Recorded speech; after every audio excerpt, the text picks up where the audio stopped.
Welcome to Yellow Tunnel and Trader Hub. And today we're going to have a live broadcast of our live trading session where we talk about current market condition. We are just done with the FOMC meeting.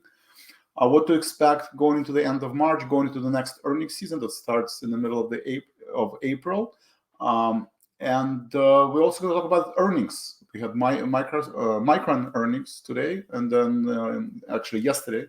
And then we have Nike earnings after market close. So earnings volatility has been significant, right? You can see that the two standard deviation moves on earnings have occurred a lot more often than in the past, I would say probably 4 or 5 years. Again, stocks that do well and mention AI and deliver on bottom and top line, they move two standard deviation to the right, higher in case of Micron today. And stocks that did not do as well, they move two standard deviation to the left, like in case of Accenture today, right? Moved 10% lower. So that trend continues, and I think it's going to stay like that. So how do you take advantage of that trading setup? All right, am I sharing my screen? Yes, perfect. Okay, perfect. So that's my brief bio. For those of you who are new, welcome. If you're part of Trader Hub, welcome. My background, the difference is that I have experience in technology. So my background is technology. I was a CTO of several publicly traded companies. Options Express is one of them.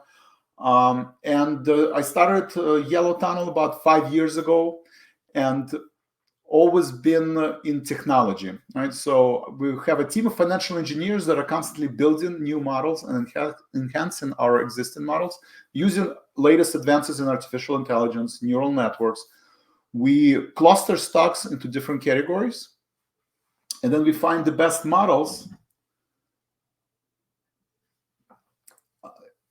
that can predict the stocks, right? And then all the stocks get ranked, and then you get the signal that basically says, based on our inference engine, once the training is done, the model basically says which stocks can outperform their respective peers and the sector and the indexes.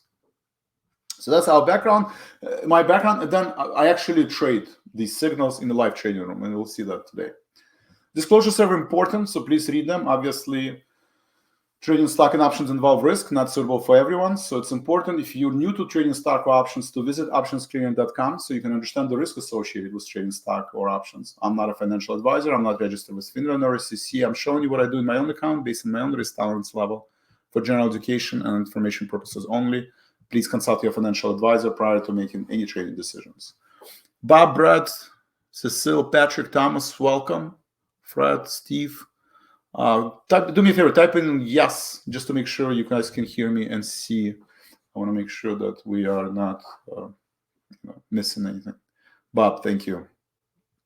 Perfect. All right. So first, let's just go over what happened yesterday, right? We had FOMC meeting, very important. And if you look at the interest rates, right, initially they dropped. Right after the FOMC meeting, they recovered some of the ground, but nonetheless, you can see that interest rates looks like they're overbought and started to pull back, challenging retesting 200-day moving average. So overall, I think the Jerome Powell was dovish, right? He basically reiterated 3 interest rate cuts. That was the risk. He would say that inflation, we're concerned about the 2 months in a row higher than anticipated inflation, then I think market would have a different reaction. But because he said that he's not concerned, at least with the current situation, with the current 2 months, that gave a green light, and still wants to do 3 rate cuts, because he's also concerned that if he doesn't cut the rates, that there could be a detrimental effect to the economy, potential recession, people losing jobs. And since there's a dual mandate, right, price stability, and looks like prices are stable, at least trends in over a long period of time lower, and second mandate to keep low employment healthy, and he doesn't want to jeopardize it by keeping rates too high. And market obviously took it very positive, very bullish. You can see QQQ today made all-time highs, giving up some of its gains, but made new all-time highs marginal. And spiders are decisively trading, broke through the recent past record. We consolidated here in a few weeks, 517, and now we're trading at 523. And also small caps, interest sensitive sectors, small caps retesting multi-year highs, right? The breakout above 205, very bullish. Regional banks are leading the market. Silver, gold pulling back slightly. Again, they rally yesterday significantly because the dollar pulled back. And now dollar actually recovered most of the losses from yesterday. So that we need to reconcile that, right? I think if dollar continues to rally and goes to 105, maybe even 106 level, that would be bearish for the market. So there's still some currency market, treasury market, and equity market where some people think they're more concentrating on higher inflation, and there's some pockets of market that concentrating on equity bull market, and that the growth, the GDP was revised up, right, by FOMC committee, right? So higher growth projected. And you can see gold also continued to break out and made new all-time highs, pulling back today, but nonetheless continues to rally. So that's in summary where I see the market is. And if we want to look at the key support and resistance levels for spiders,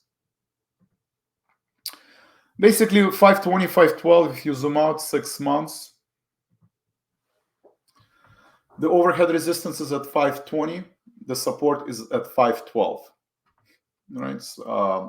And then if you zoom out, 6 months prediction, you can see 520 is the overhead resistance. 480, we broke through the overhead resistance. We still have 10 more days.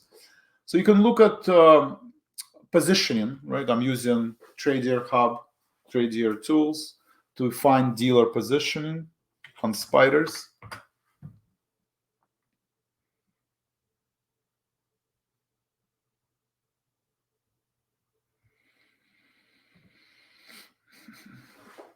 Basically, into April, the biggest positioning, if you look at the strike price, is 525, right? 525. There are a lot of positioning going into May. Not yet. So I think 540. This is 540. I didn't press the right button. 540. So we're at 522. There is overhead resistance initially into next March 22nd. That's this 520. Oh, this is exactly 522. So here 530. So the first, we have some 20,000 VANA, positive VANA. That's high open interest rate,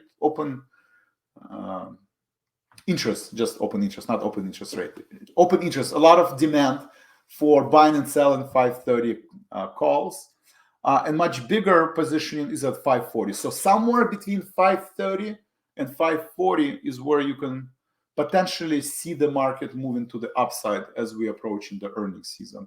On the downside, you have some positioning at 505, right? We've retested this level many times, and much bigger positioning 500. So I think at this point, market is trading between 500 and 530, 535 on spiders. Right, so 500, it's 50-day moving average, pretty well positioned, pretty well defended. 505 is as well, so that would be this week low. And to the upside, I think market could get 530, 535 going into the next earnings season.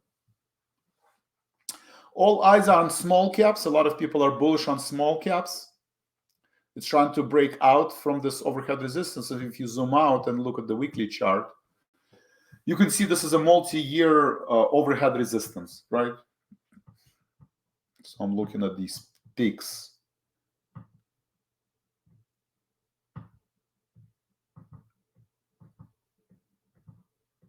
So a lot of people anticipate a significant that small caps are going to start doing a catch up, especially with interest rates going lower, right? So we're still kind of need to figure out whether inflation is transitory or not. I think that's the risk to this rally.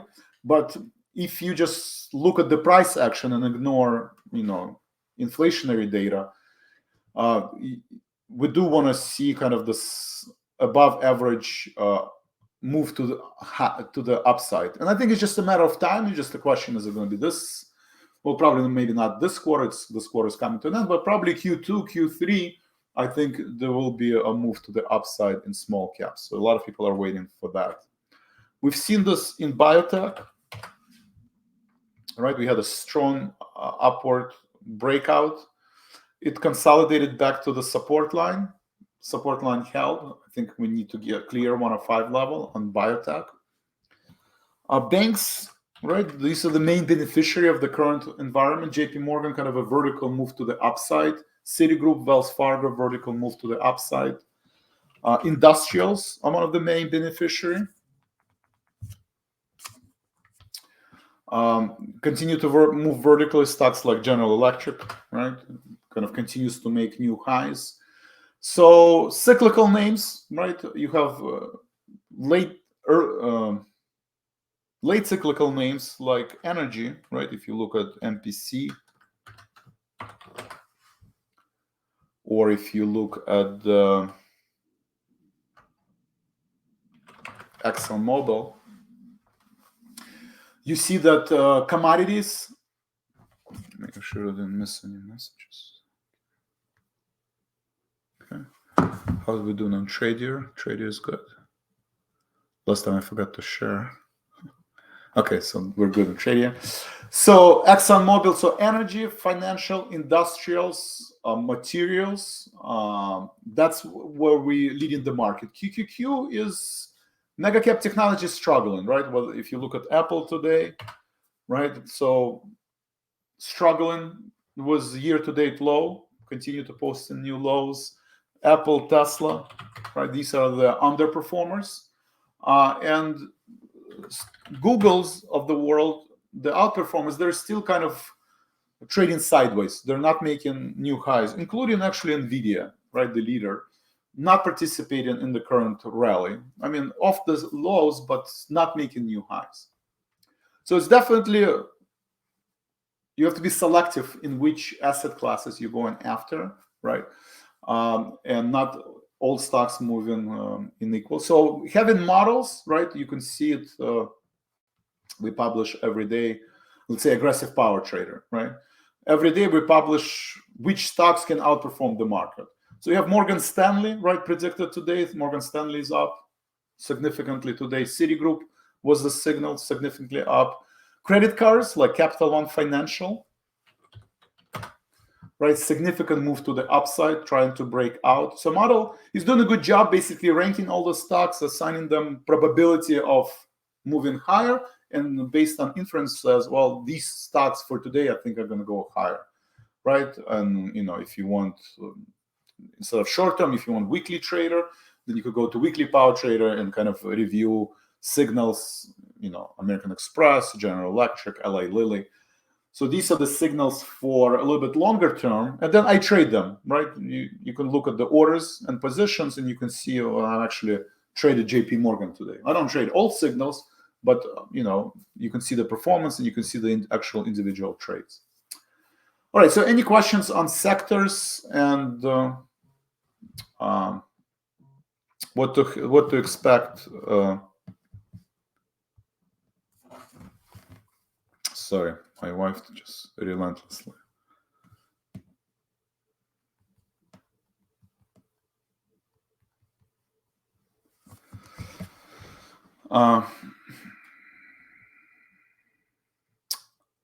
Okay, so that's the signals, the models, and then earnings, right? So we're going to talk about earnings. So again, Micron hit a home run today. You can see I actually traded Micron. I traded PDD. Sometimes I do butterflies. Sometimes I do iron condors, right? But I look at those different strategies. So basically, Going into the event, you want to decide, am I going to be long the volatility or I'm going to be short the volatility? Right? Looking at the historical volatility, look at the implied volatility, looking at the open interest, where can, how are people positioning, and are the options overpriced or they're underpriced? So in case of PDD, I did the butterfly. In case of Micron, I just did a single call, which was a good trade. But you can see that Micron, if you look at the strike, right? If you look at the strike for Micron, basically staying at 110 level. And if you were looking at this chart yesterday, right, this is where the highest open interest was. The highest open interest yesterday was at 110, right? Exactly at 110. And I can maybe actually show. Let's see if I can find. If I can find the screenshot.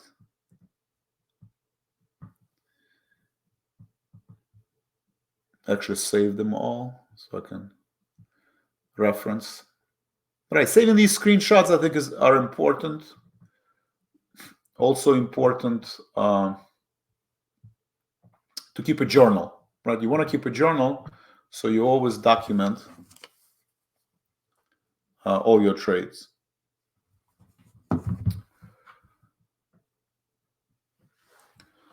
Right, so you can see Micron in terms of this screenshot of dealer positioning yesterday before the earnings announcement, and where was the open interest the highest, right? Where the bulls and bears met.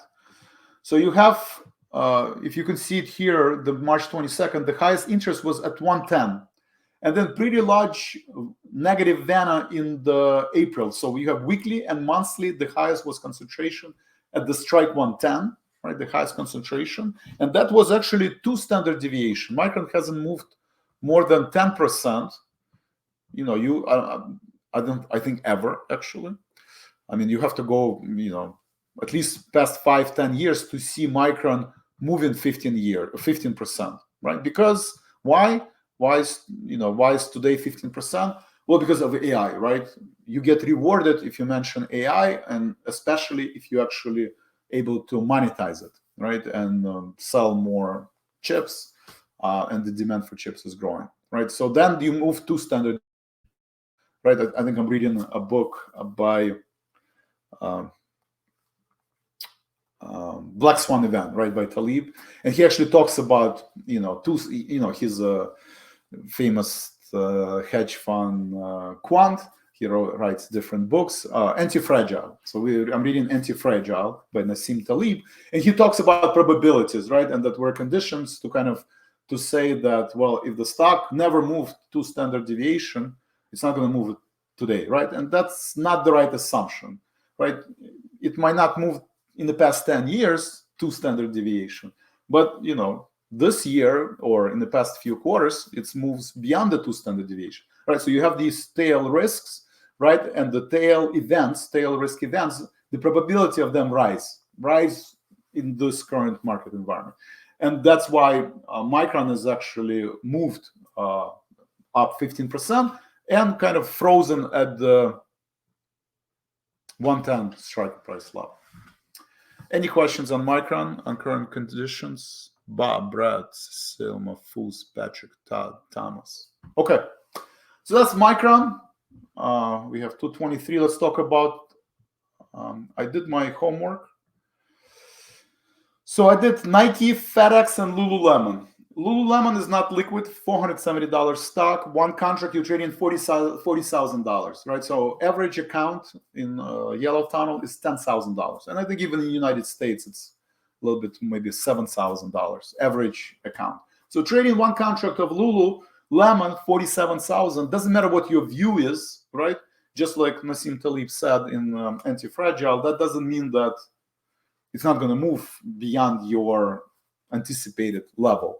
So if you're off by 1 or 2%, which happens, right? Well, or sometimes more, right? In case of Beyond Meat, I was off, by 50%. So if you're off by 1 or 2% on the $475 stock, well, it's $1,000, right? So if you're down $1,000 in $10,000 account, well, that's not good, right? That's not a good educational example that I can provide. And same thing happens with FedEx, right? One contract, if I'm off by 1 or 2%, well, that's $500. My goal not to risk more than 2.5% on the $10,000 account. So $10,000 account, 2.5%, $250. So with the FedEx, if I'm off by 2%, I'll be down close to $500, which I also don't want to do. So I'm going to go with Nike. Plus, it's the most liquid name. It is volatile. It has been moving significantly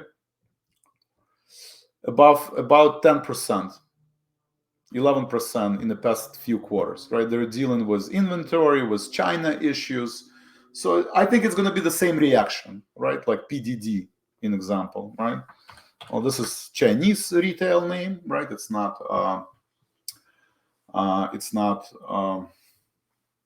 US-based retail, but nonetheless, they derive a lot of revenue from China, right? Initial reaction up 10, 15% or more, I think, which was again 2 standard deviation move, right to the upside, and then in first 15 minutes completely rolled over. So Nike could be the same thing, right? I expect volatility in market to pick up. If you look at Nike,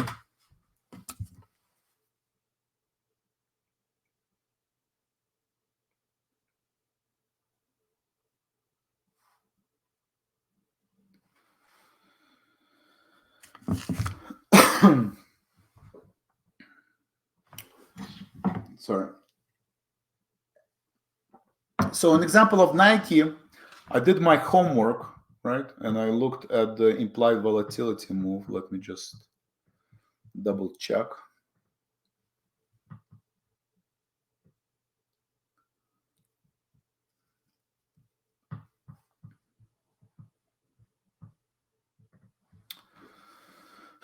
So looking at Nike,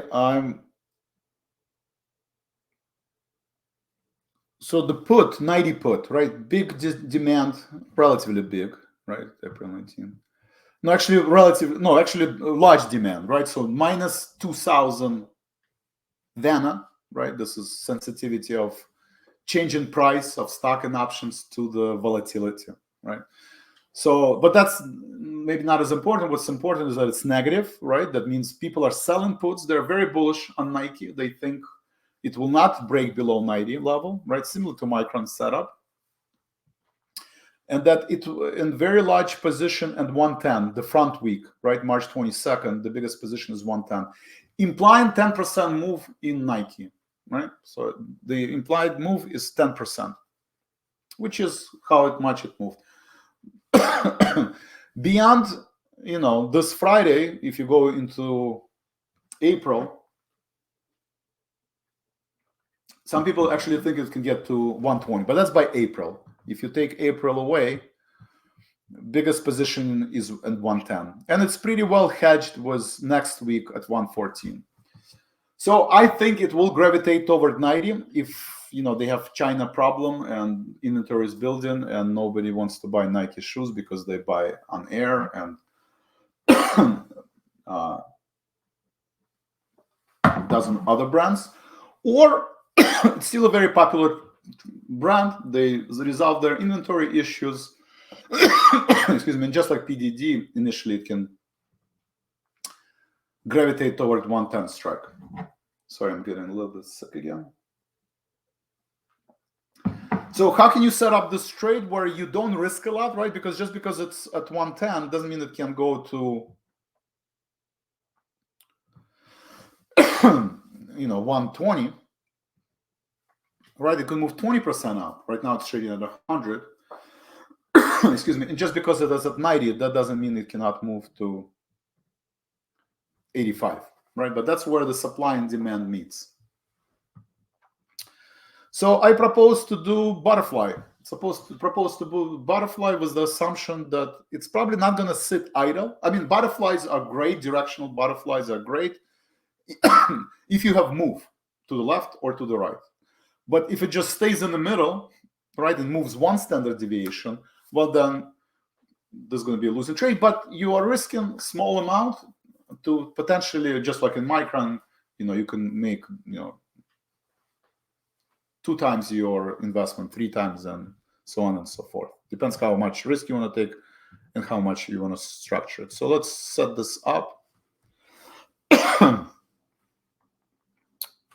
First let's visit our friends at Trader Hub and just verify based on implied volatility that's what that's not just high open interest. What is implied volatility actually says. And usually the calculation that I make looks like Olive Garden. Dropping on earnings. Having troubles to DRI dropping on earnings. Thank you, Bob. All right, so let's look at Nike. So if you want to know what the implied volatility is, right? If you want to know historical volatility, you can go and look at the stats, right? Volatility, actual volatility, implied volatility rank, right? So you have a lot of great tools, right? But implied volatility is very high, right? IV rank is very high, meaning that going into the earnings, you have a lot of demand for these options. So the implied volatility for Nike, trading at 101, quick calculation. Usually I do straddle and strangle. Like if I want to know 2 standard deviation, I just add 4. Plus 4 is 8, and 8 plus 4, say 4 and 4, so 16, right? So one standard deviation is $10 move. That would be the 110.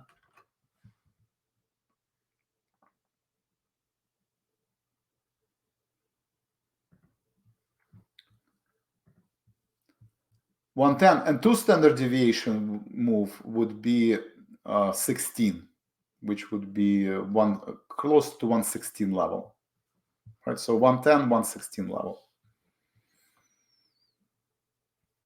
Let me see what I put there.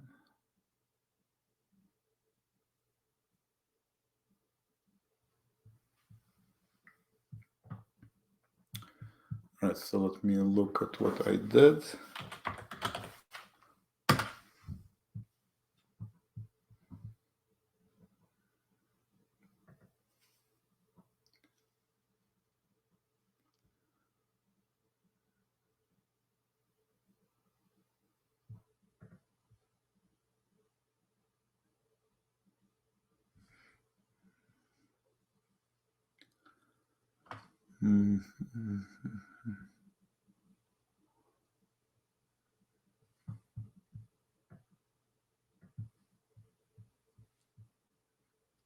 Okay, so I sold 115 call. Okay, so I sold 115 call because implied, even though the highest position is at 110, and it will probably gravitate toward 110, implied volatility, 2 standard deviation is 115. So I want my short strike to be at 115, and I want my long strike to be at 110, right? With the idea that it will get to 110, but it's not going to break 115. And if it stays at, this is what, 112. So if it stays at 112, or 113, then that's where that would be the biggest profit on the call butterfly. All right, so 115. So let's set that trade up.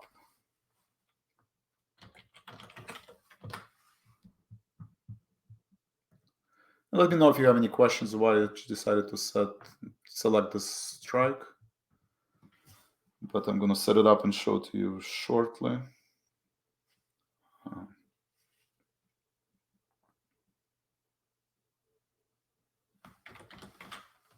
How are we doing now? 2:34. We have time.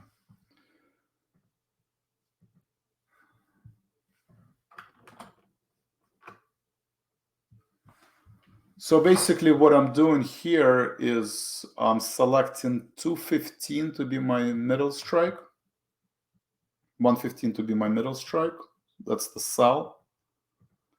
And then I'm buying 110 and buying 120.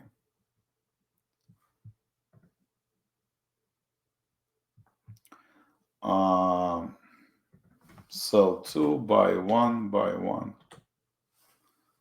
for 43 cents, right? So 43 cents.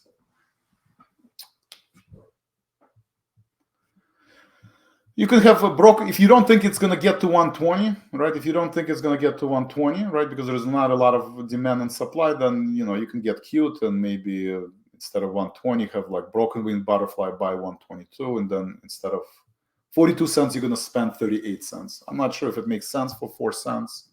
I mean, even 125, you're saving 8 cents. I mean, especially if you're not used to butterflies, that would be the trade. So 42 cents. So let's see, Nike, butterfly,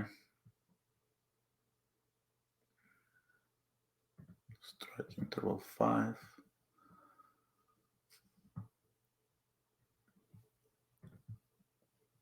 So I want my middle strike to be at 115. My middle strike to be at 115.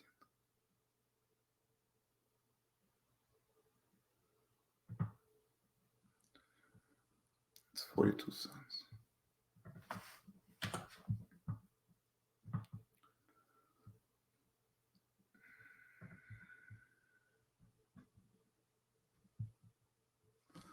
Let's see, is Nike part of the portfolio?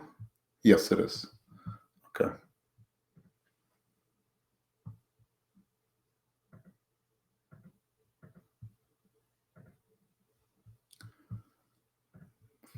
$0.43.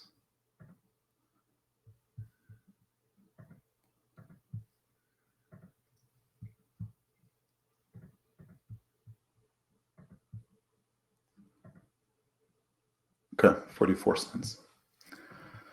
Okay. So if you're part of the earnings power trader service, then you can see Nike, right? I bought 110 call, I sold 2 times 115 call, and bought 120 call for 45 cents. So that's the bullish call spread, right? If you think Nike is going to go higher, right? Because it's oversold, right? And keeps the support pretty significant support. Or if you think it's going to roll over and reach 90, right? And that's actually the lows, then you would do a put butterfly. I don't have a strong opinion. I have no idea, right? Usually it's a flip of a coin. But I do have a strong opinion not strong. I have an opinion that it's probably going to move beyond 1 standard deviation. So then I don't want to take the side. I want to be kind of neutral. So the middle strike, I think, is 90. The one I selected, Nike. Yeah, I selected 90 put. Basically saying that it's probably not going to break 90, even if it misses the new, plus it's well hedged. Right, huge position it's negative. It's negative. But I think it will gravitate toward 90 and not break too far beyond that level. So let's see how much is the put butterfly.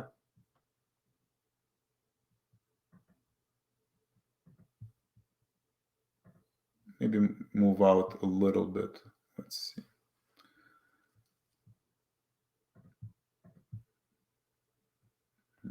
So middle strike 90.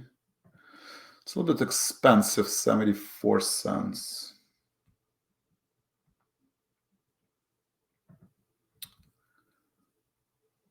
So again, and the reason it's more expensive, right, 90 versus 115 is because there's more demands for calls, right? And this is only $10 out, where the short strike was 15. So you can do 15 and spend less if you think this level will be broken. If you don't think that this level will be broken, I think 90 is fine. So let me just do 90, 85, 90, 95.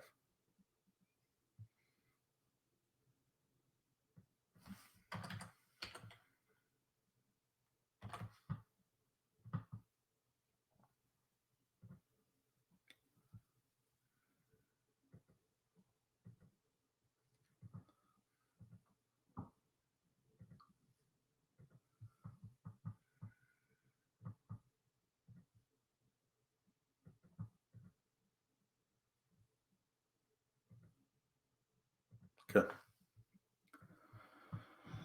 So paying a little bit more because the strike, instead of selling 115 on a $100 stock, that's 15 points to the down, 15 points away from where the stock is trading. Here it's only $10, because I do see one of the reasons is large positioning at 90, right, in April, and also in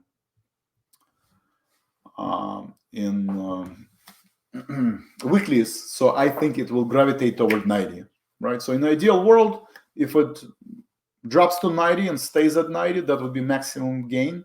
Or if it gravitates toward 112, right, or 115, and stays at that level, that would be maximum profit for the calls, right? So the good news is that I'm risking basically 1% of stock price, and the most I can lose, let's say it doesn't move, it doesn't go anywhere, which is also possible, all right, or it moves, even if it moves like 3% or 5%, nothing's going to happen, right? Then most likely I'm going to lose most of this, if not all this premium. So I'm going to be down $1.20, right? $1.20, $120 on one contract, right? So I'm down $120. That's, less than 2.5% of my portfolio. So that I'm comfortable with that risk, right? If I do the same trade on FedEx or on Lululemon, then the risk is much higher. Plus, it's not as liquid. So I think Nike is probably the best candidate for this type of setup. Any questions?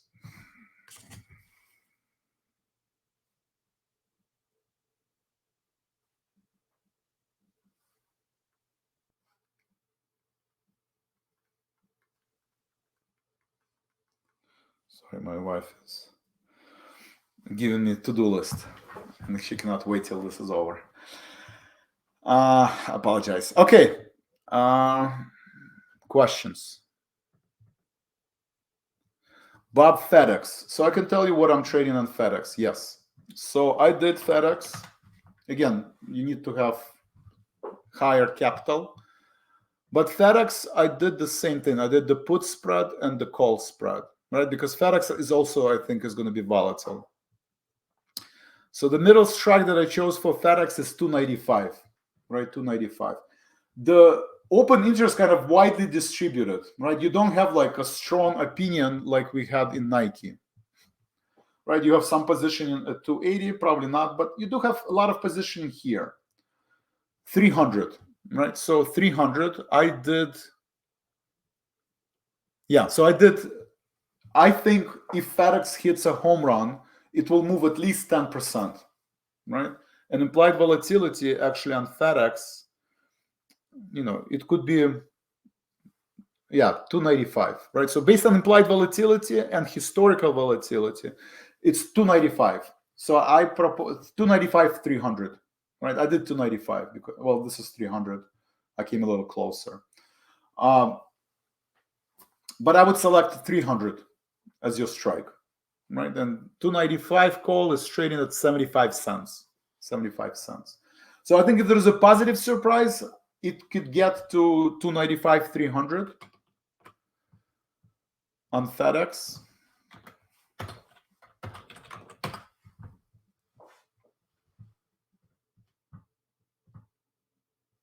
Right, it had bad earnings last time. It kind of recovering the losses. 300 would be all-time high, right? And especially in this environment, I wouldn't be surprised if FedEx is at all-time high. If they basically say that consumer is strong, inflation is not reducing, kind of say the opposite of what they said last time, right? Last time there was nothing positive in their earnings, so you have a move to the downside.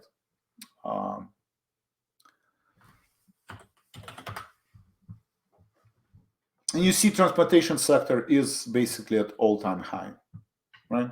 So transportation sector is at all-time high. FedEx could do a catch-up, but it has to deliver on bottom line and top line. If it does not deliver on top and bottom line, then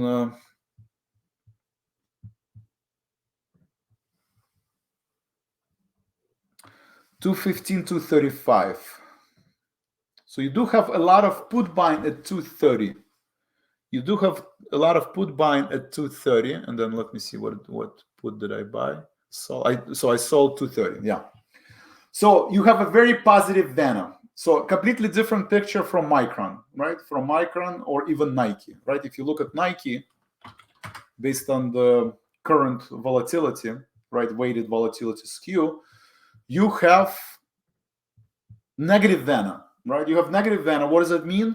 It's a risk reversal. People are selling 90 put that expires in April, and they're buying 120 call because they think Nike is going to hit a home run, right? Just like Micron. So that's positioning in Nike. FedEx is completely different position. It's old, a little boring. Transportation sector. Nobody cares about transportation sector. It's well hedged. So I would be surprised to see FedEx, even if it's a negative earnings, go below 230. So 230 put right now, it's trading at 50 cents. Or on the upside, I'll be surprised if it's able to jump above 300, right? Because positive Venom means people are selling calls and people are buying puts. People who are buying puts, they're concerned that it's going to drop to 230, so it's well positioned. And people who have FedEx, they're selling 300 calls because they don't think it's going to go beyond 300, right? So it's completely different setup from Nike, where I think majority of the people are actually think that Nike between now and April 19th would be a $120 stock, right? It doesn't mean that's what's going to happen, but that's what other people think. So very important as part of our discussions, right? I always say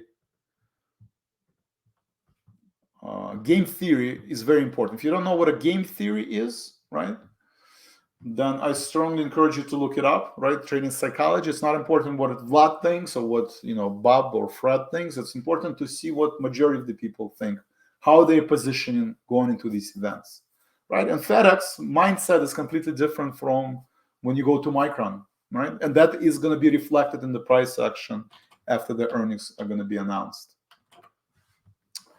Questions? Bob, thank you. Charles, hello. CMC broke all-time highs. CMC. Bob knows every single stock. Bob, you should teach these classes. Commercial metal company steel. Yes. One of the themes are, again, it's pretty liquid, 2 million shares. Okay, CMC is breaking out. Materials, right? So materials in general are also breaking out. Right, so the late cyclical, the idea that the value is people are gonna sell their Apple stock, they're gonna sell their Tesla stock, they're not making money on Nvidia, and they're gonna go into the 1995 camp, soft landing. 1995, what led the market? If you go back from 95 to 99, your banks initially, obviously it was internet bubble, technology picked up, but at least initially, right now, that the materials and the banks are leading the rally. Charles, hello. Yes, Charles, they are butterfly on Nikes, right? So these are butterflies on Nike. So you can see 85, 90, 95 put at 76 cents. I need to update interface. It doesn't say like that it's 1 to 2 to 1. So I'll work on that. But for now, by 76 cents, you can kind of determine what that trade is. But yes. Agree, thanks. Butterfly, yes, Charles. I did... on butterflies on Nike. Yes, thank you. Charles, good idea. Yeah, thank you. Most important to look at the trading room recordings, right? Because just because you get the signal, doesn't mean, you know what to do with this, right? It's good. And, if you're an experienced trader, that's all you need. You don't need to listen to Vlad for an hour. You kind of know, okay, all I need is strikes and I know what to do. But if you're not an experienced trader and, you haven't done butterflies all your life, I encourage you to watch the recordings, right? You can, before you go to sleep and you want to hear my voice, it's a good exercise. I think you will sleep much better, but it's important to at least zoom and fast forward and to understand, why I did this trade. It's very important, right? Actually, a lot of this industry is changing, and a lot of, in terms of regulations, everybody basically says, you're not allowed to basically give signals anymore, right? You can't do, because what does signals do, especially if you're an inexperienced trader? So they basically tell you that you either have to write up, explanation why I'm buying Nike, or you have to watch the video. So there is a reason why regulators actually want you to deliver recordings, right? They want you to deliver the recordings and the thorough explanations to the consumers, right, to the subscribers, to make sure they understand what they're doing, right? So now, if regulators want you to read, then I think you should watch these videos, right? There's a good reason why they want you to do that. And plus I spend a lot of time and energy doing them, and I always get lonely if you guys don't listen. We do have, speaking of webinars, we do have a webinar today at 7 p.m. I'm going to spend more time on trading psychology, game theory, prospect theory, how to position, which sectors lead the market, which sectors lag the market.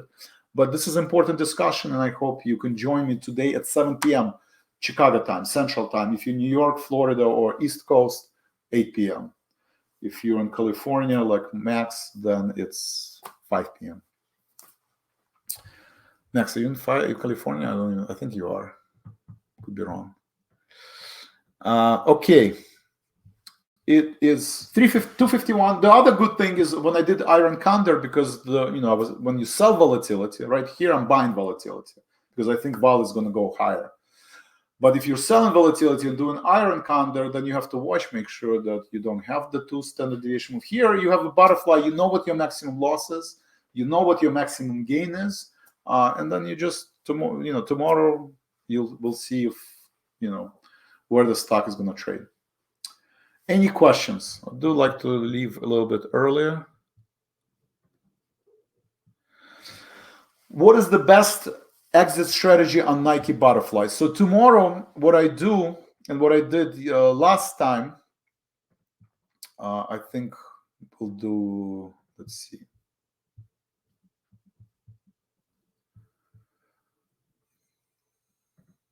Same thing that I did on PDD, right? And same thing I did, I think, on Dollar Tree last week. So what I do, I break the trades into 2. Right? What is a butterfly? Butterfly is nothing more than debit spread and the credit spread, right? One position is bullish, one position is bearish, right? So PDD, what I did is I broke it into a 160, 152 and a half call spread, right? And I broke it to 145, 152 and a half call spread. So I have a bullish call spread, 145, 152, 1 by 1. And then I have a bearish call spread, 152 and a half, 160. The idea was that as the stock rallied, right, I wanted to close the short call, right? Because when PDD opened, let's just rewind this trade. It's a good case study, right? When the market opened, right, PDD went up, was significantly high. It opened at 140, 150. Actually, pre-market, it was at 152, right? So I was very excited, right? 152. I made $7 on my call spread. I felt good about the strategy, but I had a credit call spread. So I thought there would be a continuation. So I closed the call spread first for 75 cents, and then I realized that after 15 minutes, PDD would just continue to sell off. And usually, if it sells off after 15 minutes, right? After this is 15-minute chart. Let's do 5-minute chart, right? If it sells off after 15 minutes, it's going to sell off the rest of the days, right? That's usually the rule. That's why I wait for 15 minutes. Obviously, there are exceptions. Sometimes it's 20 minutes. But more often than not, if stock moved 2 standard deviation to the upside with such a big force, and it then rolls over and gives up, half of the gains in 15 minutes, that means something, press conference or big hedge funds stepped in and basically did not like the earnings, and then obviously the stock is down. So in this example, I didn't make money, right? I bought for 75. I mean, I covered 5 cents, but still losing trade. But that would be my strategy for Nike tomorrow as well, right? To break into 2 trades. One would be bullish, one would be bearish. Let's say, what do I think? I think Nike is I think the risk is to the downside, right? Because I think China is in trouble. We've seen PDD, and I think retail are anything exposed to China, like Tesla or Apple, they have risk to the downside. So if I have to pick the side, which I don't like to do, but if I do, then I think the risk is to the downside. So same thing. I have a 95-90 put spread, which is bullish. Sorry, bearish that bearish debit spread. Excuse me. Bearish debit spread. So then I would break it into two trades. 95.90, that's a debit put spread, that's bearish. And then 85.90 is credit put spread, which is bullish, right? And my thought process is going to be, and obviously if it happens in the reverse, same analogy, that the October lows will hold. Sorry.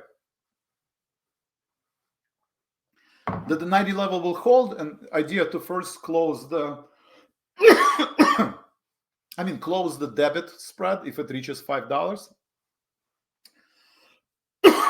Sorry. And then close the credit put spread. So 90.95 maximum gain is $5. 90.85 maximum loss is $5. So I want to manage them and try to, if it reaches 85, 90 level, try to get as much gain as possible. All right, sorry about extra cough. See you tonight or tomorrow AM. Yes, so tonight, if you guys free, would greatly appreciate if you can visit us 7 p.m. Chicago time Central, 8 p.m. Eastern. And we do have Yellow Tunnel on Twitter.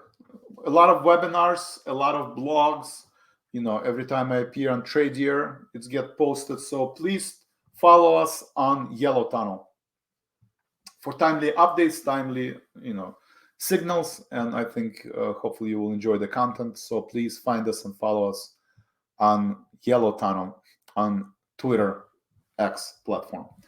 Trade Year Hub, thank you very much for your time. Hopefully I'll see you next Thursday, same time. And hopefully you can subscribe on our Twitter channel.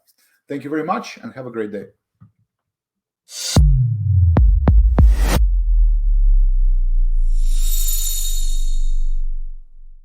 All opinions expressed by TradeYar Hub contributors are solely the contributors' opinions and do not reflect the opinions of TradeYar nor its affiliates and or subsidiaries. You should not treat any opinion expressed by Hub contributors as a specific inducement to make a particular investment or to follow a particular strategy, but only as an expression of their opinion. The contributors' opinions are based on their own personal research, but neither TradeYar nor its affiliates and or subsidiaries warrants its completeness or accuracy, and it should not be relied upon as such. Any trades or positions discussed or referred to by contributors may or may not be actual live trades or positions. Such information is not intended to be financial or investment advice. TradeYar Inc. is the parent company of TradeYar Brokerage Inc. TradeYar Brokerage Inc. and TradeYar Inc. are separate entities with their own products and services. Securities products and services are offered through TradeYar Brokerage Inc. TradeYar Brokerage Inc. is an independent subsidiary of TradeYar Inc., all rights reserved, member FINRA SIPC.